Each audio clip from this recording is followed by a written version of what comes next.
All right, everybody, welcome back. Claws up and bear down. Free Talk Tuesday coming at you at the original time where I used to do this early in the morning on Tuesdays. Happy to be with you guys. So excited for what's coming up for the Bears. There is so much to be excited about right now in Bears Nation. So much big stuff coming up. Today, we're going to go over the roster. We're going to go over where things are with the Hall of Fame game coming up, with games starting, with action starting to get underway. We're going to go over the Hall of Fame game. We're going to recap training camp so far, who I think the stars and the highlight are of it. And I'm going to reorder. You guys have seen my graphs. You've seen how everything looks with how I outline the roster. I'm going to reorder. I've got updated graphics for it. I'm going to show you guys where I think things stand right now. And we're going to use those to update as we go through the preseason all the way into when the 53-man roster cuts start. So this has been a very exciting offseason for Bears fans. If you guys don't mind, we're coming up on another milestone for subscribers. I appreciate every single one of you guys who have been a part of this channel, who have been a part of growing it, who have been a part of the nerdy stats and analysts, part of the whole Chicago Bears background. It's a lot of fun for me to do it. It's a lot of fun to be a part of it with you guys. So if you don't mind hitting that like button, I sincerely appreciate it. Subscribe if you haven't subscribed, because it means a lot to me, and I want to make this more of a staple thing. I want to continue to grow it. We want to hit 5 digits by the time this season ends. That's kind of the goal for me right now, so I hope you guys will be a part of that, and I hope anybody who hasn't subscribed will consider doing so, because I'm really committed to this, and it's going to be a lot of fun for me to go through it with you. So first off, let's get right off the bat. Let's go into what's upcoming for the Bears. You see right here, the Bears' upcoming dates. The little bear logo means that's a game, so right off the bat, we got the Hall of Fame game coming up in 2 days. Wow. 2 days. 2 days from now, we got football. It's back. Then on August 6th, we've got Hard Knocks Episode 1. That's going to happen every week.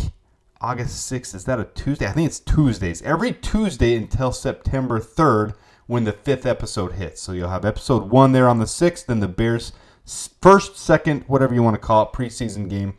Second preseason game, August 10th at the Bills. Then Hard Knocks Episode 2 on the 13th. Joint practice with the Bengals on the 15th. Bengals at the Bears preseason game on the 17th. Hard Knocks Episode 3 on the 20th.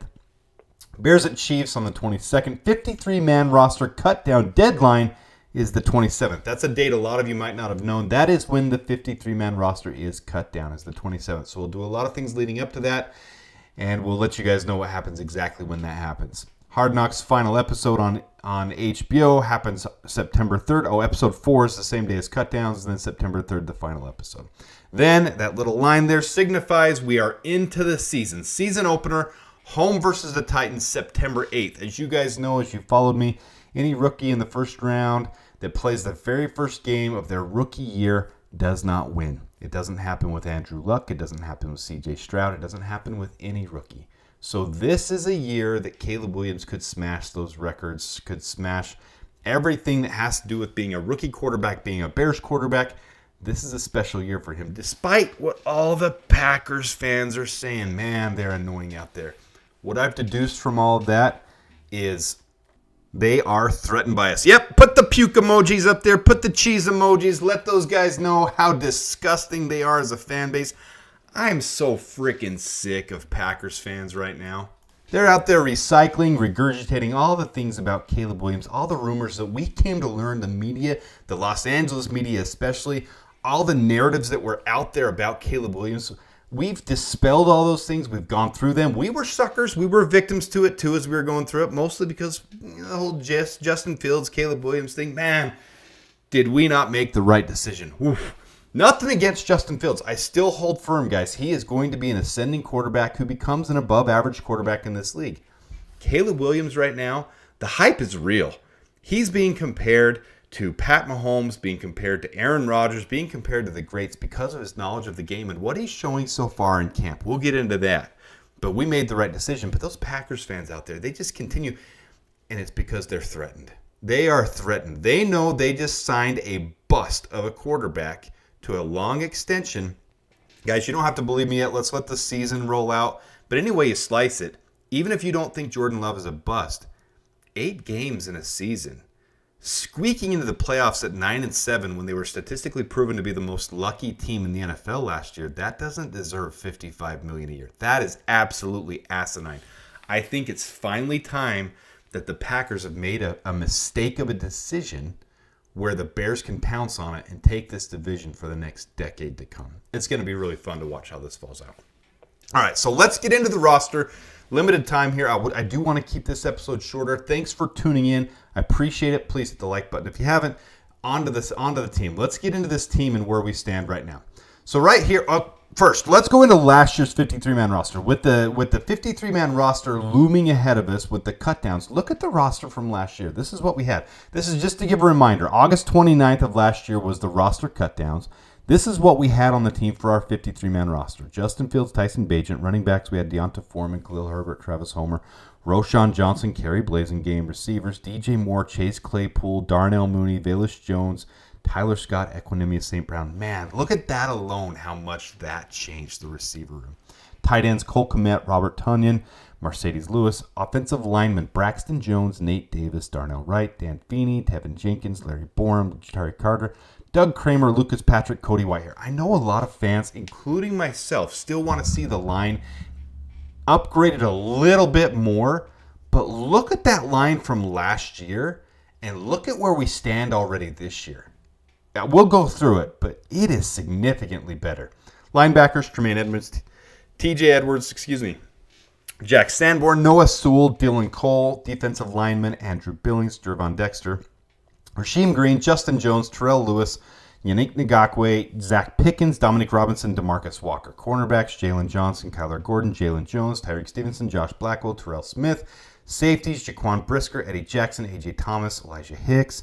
And then special team, Trenton Gill, Cairo Santos, and Patrick Scales. So that's last year's 53-man roster to start the year. Obviously, changes happened as we went through it, most notably on the defensive line. Montez Sweat, we traded for him. Week 9, I believe, against the Saints is where he made his debut. It might not have been against the Saints. Either way, around week 9 is when we traded for him. It made an immediate impact. Well, let's look at the team this year. As I mentioned a moment ago, let's look at the team and where we stand. I've changed this graphic. I'm going to update this as we go through every single game and as rumors and circulation comes out about where the team stands and who's looking like is going to make the roster. If you guys have been watching this graphic as we go along, a lot of these pictures were outdated. I've updated all these pictures. So these are the guys on the roster, and this is where we stand. And yes, you'll notice right there in the middle, 4 tight ends. I do believe this team is going to run without Kerry Blasingame at running back and Steven Carlson. Now, I'm going to tell you why on a lot of these, why I made these decisions. You see Steven Carlson take a lot of reps with the first team in camp. And a lot of these things I'm going to give my reasonings on are because of what you're seeing from camp and how camp has gone so far. So the pictured players are the ones that I see right now making the roster, making the 53-man roster. As we go through it, it tallies up to 53. It doesn't equate to the exact same at each position from last year. We have a whole new offensive coordinator. We have a new defensive coordinator. We're playing different schemes. I shouldn't say different schemes. Different style of the West Coast offense. We've got Shane Waldron calling the plays now, and I see the players that we've brought in a little bit differently. And if you guys remember us talking about tight ends in the offseason, Cole Kmet progressed more quickly than most tight ends. Not as quickly as Sam Laporta, but Cole Kmet quickly. And tight ends typically take 3 or 4 years. Steven Carlson is in his 4th year in the league. And what you're seeing from him in camp so far shows that I think he's going to make this roster. I think we're going to keep 4 tight ends. That helps on special teams. It also helps with the 12 and 13 personnel sets that Shane Waldron likes to run.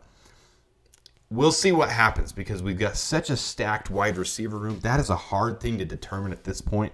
But this is where I kind of calculate it right now. And you'll see the 6th wide receiver, I have switched Dante Pettis for DeAndre Carter because of what you're hearing in camp and because of his ability and experience at both wide receiver and return duty, especially punt duty. I think he could be the primary guy, possibly with Rome Odunze from everything you're hearing from camp, that he could be this similar type of role, both of them at punt duty. I don't know yet. We'll see if Velus gets another shot. We'll see if Tyler Scott gets a shot at punt returns. We'll see what happens there. Could be Ian Wheeler for punts as well.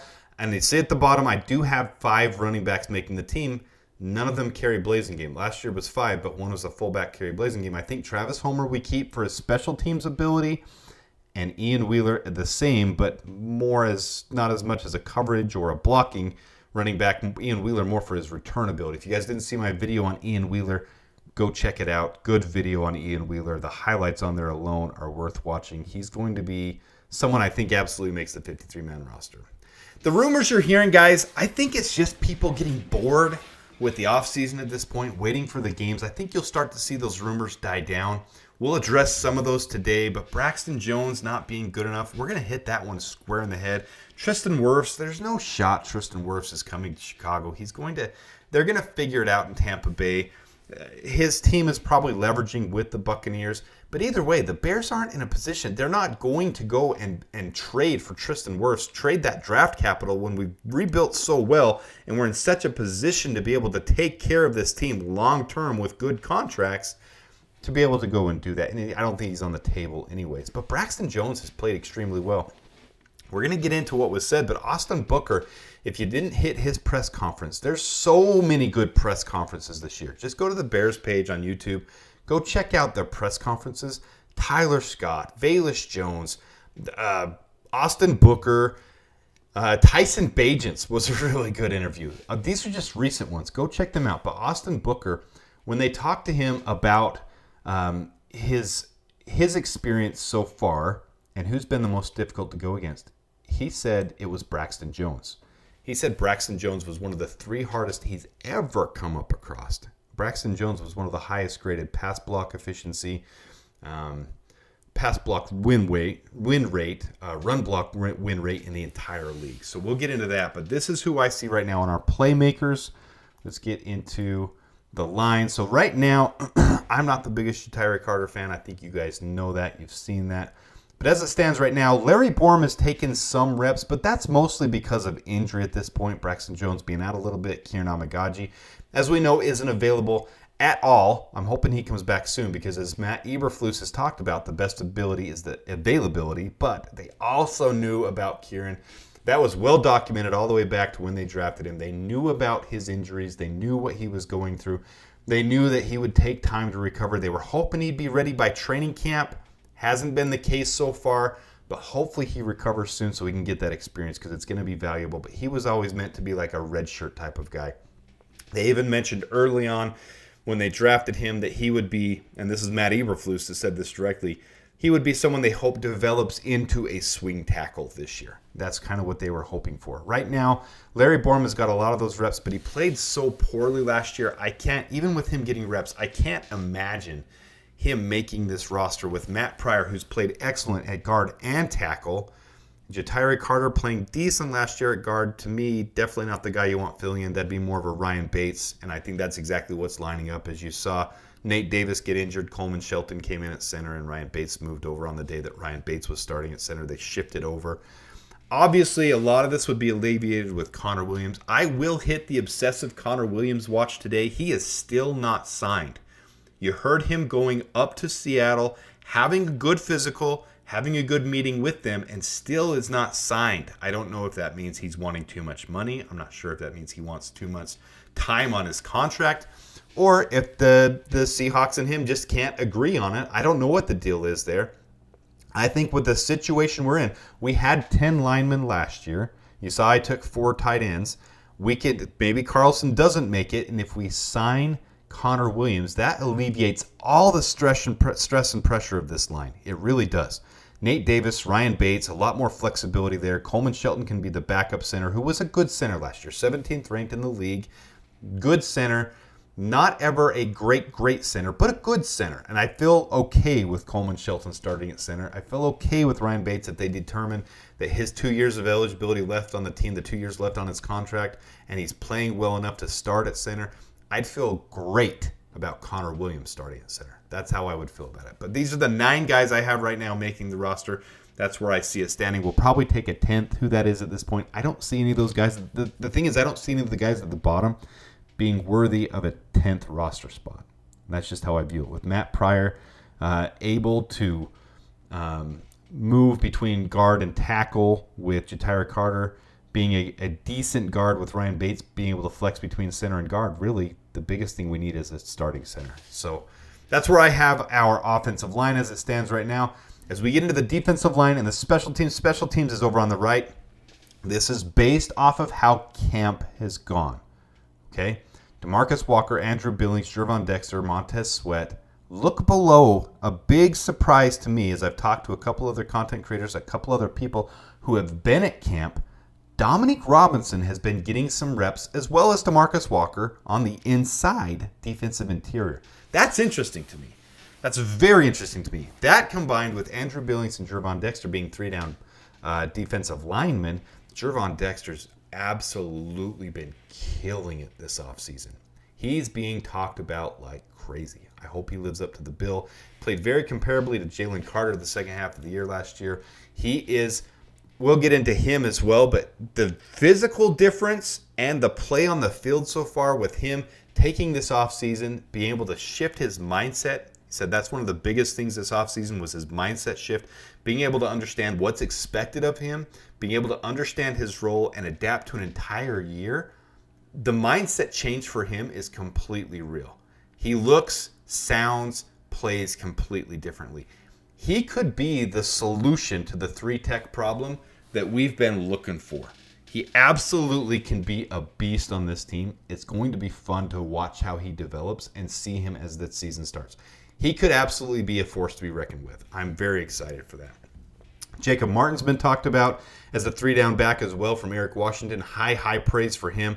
The things we've been talking about on this channel are being solidified. Jacob Martin, 17% win rate, one of the highest in the entire NFL last year, among the top 20 of all qualified players in the entire NFL, which he is not a qualified player, just to be clear. He only played 100 and something snaps, but a couple of years ago, he did start for Houston. If you haven't seen my Jacob Martin video, go back and look at the live when I did that one. Extremely high upside to Jacob Martin. Has he arrived? No. He started a year, had some decent stats. He has a huge motor, a lot of drive, good hand moves, good hand fighting, and good swim moves. He's going to be fun to watch how he develops. The one thing that does worry me a little bit is Zach Pickens. You're not hearing a lot about him from camp. But you see my 9th guy, Jamry Chroma at the bottom, a guy that I've touted all offseason. Excuse me. A guy that came with undrafted free agent, but came with a big signing bonus. So obviously there is a little bit of investment there with him. The other guy was Keith Randolph. I don't see Keith Randolph making the roster right now. Definitely a practice squad guy, but Jamry Chroma, there's been a couple of practices where, albeit he's been on the second team, the third team practices, but he has blown up a couple plays. So these are taken from practice. I've heard more positive about Jamry Chroma on him blowing some things up than I have about Keith Randolph. And that's my difference for the number 9 guy on this defensive line. There's got to be 9 guys. We didn't go out and pick someone else up. They seem to be very happy with this defensive line. They seem to be happy with the players that are there. And the more you hear about Austin Booker taking reps with the first team, Jacob Martin taking reps with the first team, it seems like they seem happy with that rotation. And one of these guys is going to fill in. I see that as Jamry Chroma. All right, let's get to the defensive backs. All right, so this one, new revelation for me is Reddy Stewart. Now, I did hype him a little bit in the offseason. I brought him up. I said he's got a lot of upside. But our defensive backs are so stacked, I didn't see anybody being able to penetrate that. I didn't see an undrafted free agent with Greg Stroman being the backup nickel. Now, with Kyler Gordon out the other day, Reddy Stewart is the one that stepped into the first team reps. Undrafted free agent Reddy Stewart. That to me was huge. That to me puts him a leg up over Greg Stroman. Greg Stroman had a decent year last year. I'm not knocking Greg Stroman at all. Maybe Greg Stroman still makes the team over Jalen Jones. Jalen Jones is very versatile, can play corner and safety. But with Jonathan Owens and Quindale Johnson having a decent year last year, Elijah Hicks to me had one of the worst years ever for a Bears safety. If you go look at his stats, I've actually done it on this channel. He did not play well. He gave up too much. He did not tackle well. He gave up bad coverage. Very, very poor play. Could Tavarius Moore be able to resurrect his career and take that spot from Quindale Johnson? As you guys know, Quindale Johnson was an undrafted free agent as well. No, he was a 7th rounder. Can't remember that one completely, guys. Don't hold me firm to that one. But we stole him from the Rams. He was on the Rams practice squad. Whether he was a 7th rounder or undrafted free agent, we stole him from their practice squad last year. Essentially letting our 7th rounder go. Can't remember his name. Man, too much time has gone on. But this is where I see it with those free safeties, with the safeties. Jaquan Brisker, Kevin Byard, Jonathan Owens, and Quindale Johnson right now. With our cornerbacks, Kyler Gordon and Reddy Stewart at the nickel, and then Tyreek Stevenson, Jalen Johnson, Jalen Jones, and Terrell Smith at corner. And then for our fifth linebacker, I've got Amen Ogbongbemiga. I screwed up his name so many times. I used to have it down packed. Amen Ogbongbemiga. Whatever. I see him being able to, with his special teams ability and experience. He was signed with experience, signed with a decent contract, just above league minimum, but still an investment in him. I don't see anybody beating him out for that fifth linebacker spot. So I see that being the way our secondary stands as it is right now. So as I said, we'll go through these each week. We'll kind of update them and say where things stand. But this is where I see it right now with our playmakers, with our offensive linemen, with our defensive line, with our special team there on the right. Nothing's going to change on the special team. And then with our secondary. That's where everything stands. All right, let's get into some highlights from training camp. Let's get into where the big names that have popped out so far, the names that have impressed me, and the storylines that some of you may not have heard of, some things that you might want to be aware of. First off, Tyler Scott. If you didn't watch the Sick podcast with Adam Rank yesterday, I believe, maybe it was the day before, Tyler Scott is impressing all camp. A couple of the highlights here, bottom left there, you see, these are all taken from Twitter, guys. So I try to give a little bit of credit from where there are Barroom Network with Aldo, Adam Rank on the right, just another year, obviously with Nick, our friend Nick. Bottom left there, that's him on the jugs machine after practice. So he's putting in the work after practice. And all offseason, that's what you heard. Anytime he had an opportunity, he talked about it on Adam Rank's podcast. Anytime he had an opportunity to be with Caleb Williams, he was praising Caleb Williams left and right. Very, very high character. Highly respects him as a person. Went out to California, had dinner with him, spent time when Caleb put together his little throwing session. And it paid off. You can see the work with Tyler Scott this offseason. He had a 15% drop rate last year. He's looking completely different. He looks confident. He looks like he has swagger. He is clearly cemented as the number 4 wide receiver on this team now. And he might carve out a little bit of a role for himself out in this team. He might be able to, he might be getting a few more connections than people are thinking. I made a prediction that this team won't have 3 1,000-yard receivers. And this is when I made my season predictions a week or 2 weeks ago. I said we'll have 2,000-yard receivers, but we're going to have at least 6 guys with 500 yards or more. Tyler Scott is showing that could be proof in the pudding. We might have 7, because who I was considering was Keenan Allen, DJ Moore, Rome Odunze, DeAndre Swift, Cole Kmet, and then one of these guys, Tyler Scott or Gerald Everett. And that could very much cement that prediction for me, because Tyler Scott has clearly put in the work. He did reveal on the Sick podcast that he got married the same day as Big Dex did. I did an entire video on Big Dex. His big day, putting in the work. That was like a month ago, some period of time right around there that he got married.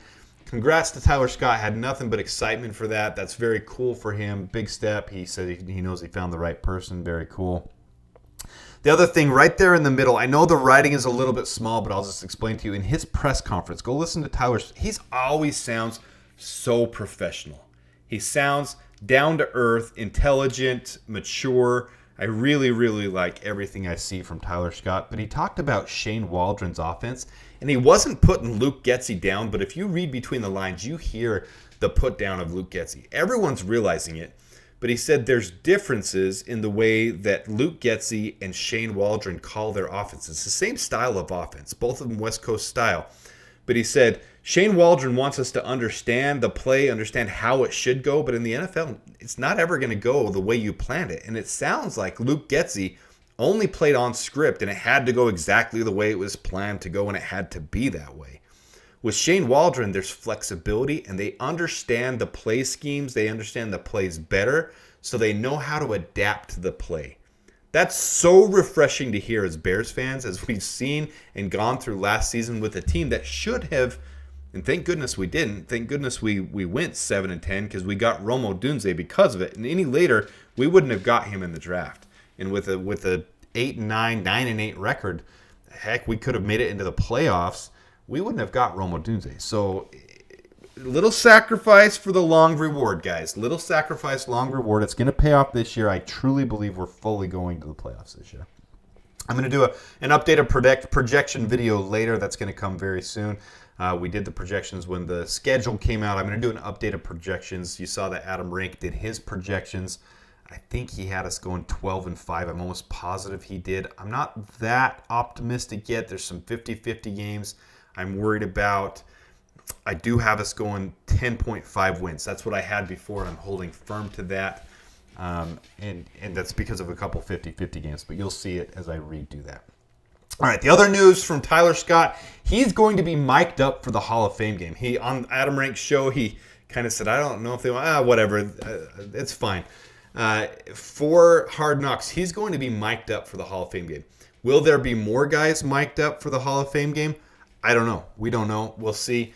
At least Tyler Scott will be. So that's going to be a lot of fun. And then he did mention the day after the Hall of Fame game, he's going to be graduating with his degree from the University of Cincinnati, and Hard Knocks is probably going to go down and follow him to that. So we'll be able to see, that in one of the episodes too. He's kind of going to be highlighted on Hard Knocks, it sounds like, which according to this offseason, in that bottom right picture, that was the big play where it kind of broke up. Caleb rolled to the right, threw it 40 yards on a dime, back to the end zone, right over Tyreek Stevenson. I believe it was Tyreek Stevenson.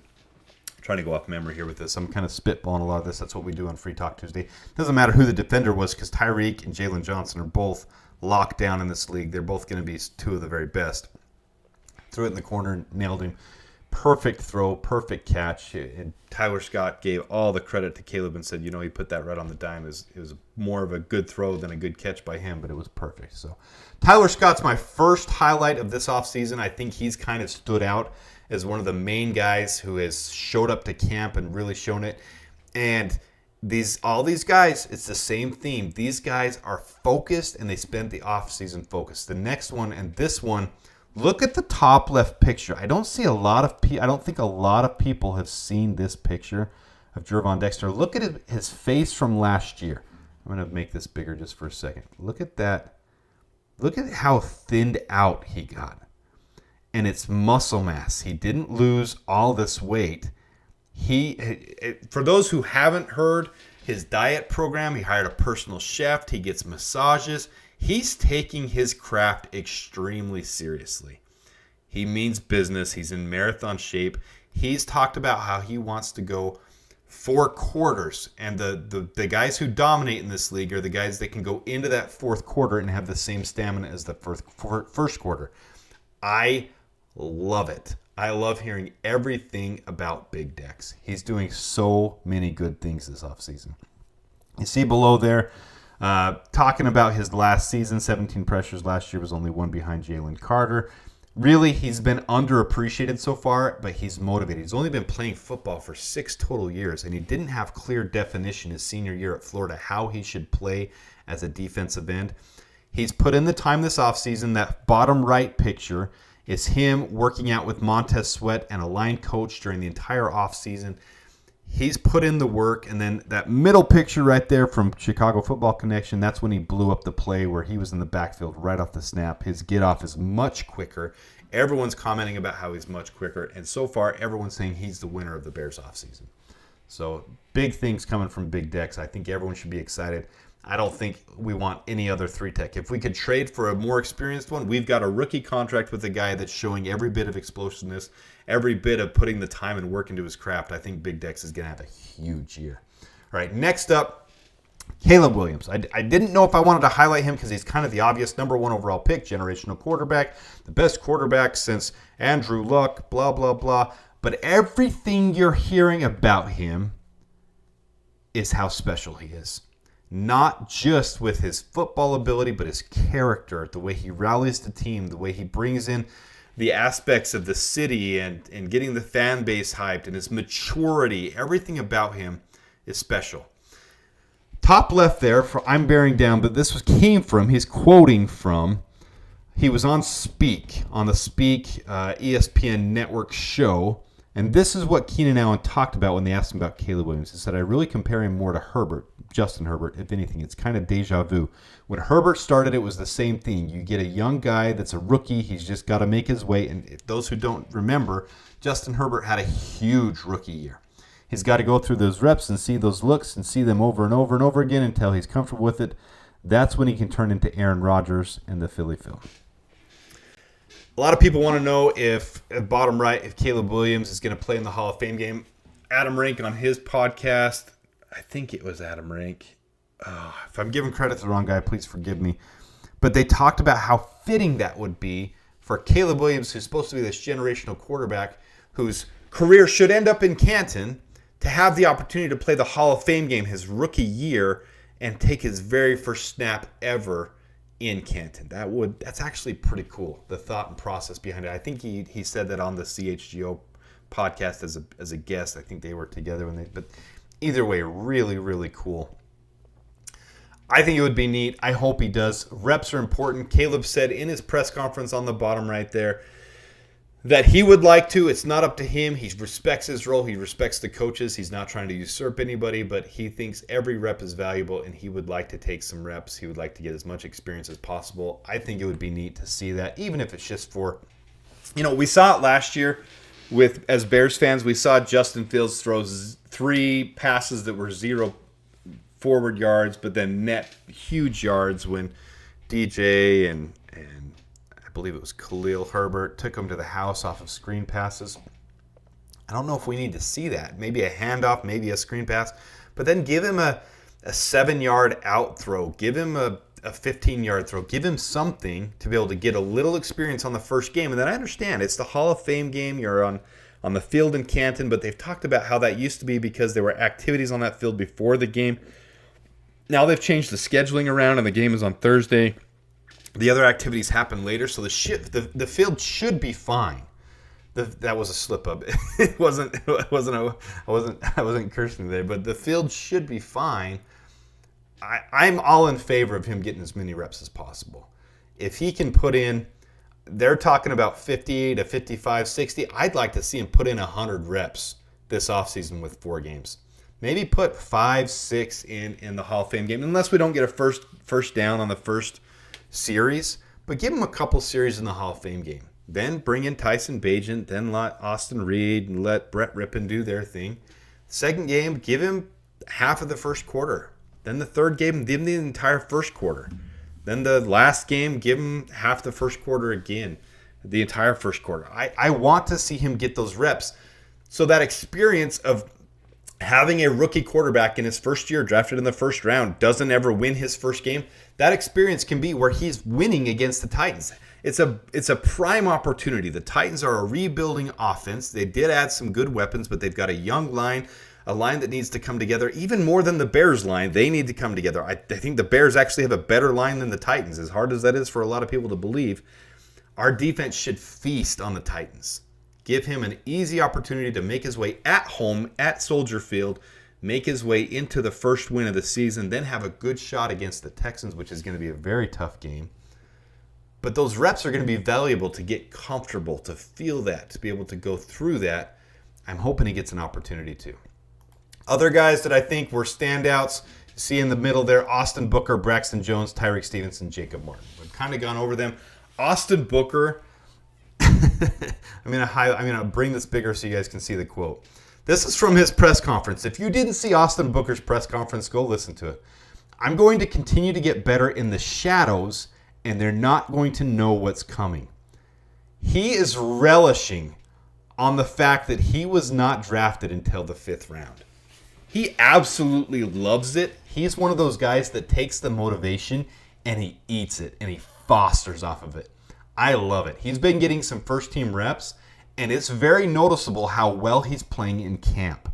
Austin Booker might not be that guy that takes that long to adapt to the NFL. He's so sharp, and everywhere he talked about how when he was in college at Kansas, the same mentality where he was the underdog. If you guys didn't see my Austin Booker video, go watch it. But it was very early on. He wasn't getting many reps. When he did get the opportunity, he dominated, and they had no other option but to be able to keep playing him, and he kept earning more time. It's going to be the same story with Austin Booker, and it might be the reason that DeMarcus Walker gets pushed into that other tackle position. Dominic Robinson can be a backup, 3rd, 4th, and Jacob Martin can come in on 3rd downs on pass rush specialties. Austin Booker might be the reason. It might be Austin Booker and Montez Sweat very early on in this season. I'm talking by game 3, game 4, just like at Kansas, how he got the opportunity and relished it. I promise you, the way Austin Booker's talking, his confidence, he feels it's the exact same way as it was at Kansas. And when he gets those reps in the NFL, he's going to take advantage of them. It's going to be fun to watch. In that same interview, he talked about Braxton Jones. I brought it up earlier. Look there on your bottom right from Bears Next Wave. This is a stat they brought up on Twitter, something we've talked a little bit about, but his pass block win rate was 93%, fifth among offensive tackles, and his run block win rate was 79. Got to highlight that bigger. 79%, yeah, sixth among offensive tackles. So Braxton Jones is getting crapped on a little bit by our own fan base, but for no reason. His base got so much better last year, guys. His base handled the bull rush so much better. Look at his pass block win rate, 93% last year. He played very well. Braxton Jones is in a prime position to be able to have a prove-it year for those fans that are kind of doubting him, and I'm really excited for Braxton Jones to be the left tackle. I wouldn't pick someone else over him. Tyreek Stevenson is a ball hawk. We've talked about him all off season. I do have as one of my predictions that he will be one of the top corners in the entire league, and I think he will have a better year than Jalen Johnson. I don't have anything negative to say about Jalen Johnson. That's just how highly I think of Tyreek Stevenson. I think Tyreek Stevenson's going to be a stud. We've talked about Jacob Martin as well. Up at the top right there, Eric Washington talked about Jacob Martin. He has great speed and quickness, very athletic. He's an excellent space player, but he's really sturdy at the point of attack. We can anticipate his role being as a 3-down defender. I think we really do have 4 defensive ends that this team is happy with. As we move to the future, this is the last thing I'm going to bring up today, and it is my obsessive Connor Williams watch. Guys, he's not signed yet. Look at the bottom left there. It was recently reported the free agent offensive lineman Connor Williams was in contract discussions with the Seattle Seahawks. I brought it up earlier. I'm going to bring it up again. I thought a deal with Seattle would have been done by now. It's not done by now. That leads me to believe that there's a hiccup there, and it doesn't sound like it's with his physical ability or with his health. Now, I don't know if he's ready to go week 1. I don't know if he's ready to go in the preseason. I don't know when he'd be ready to go, but it sounds like he's healthy enough to pass the physical, and he's proven himself in this league to be a very valuable player. One of the best centers in the league. Last year, 86.5 was the second best behind Frank Ragnow. Consistent player that improves every year. You guys know I love those guys.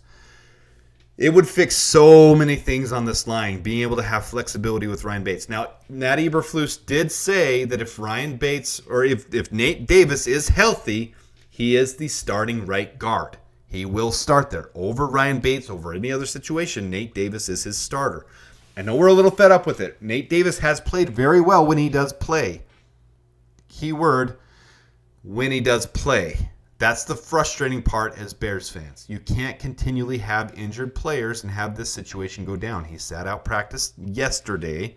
Who knows what's going to happen today? This is being recorded in the middle of the night. Hopefully he plays because Matt Eberflus talked about that. We want to get those guys back as soon as possible because those reps are like calluses. That's what he said.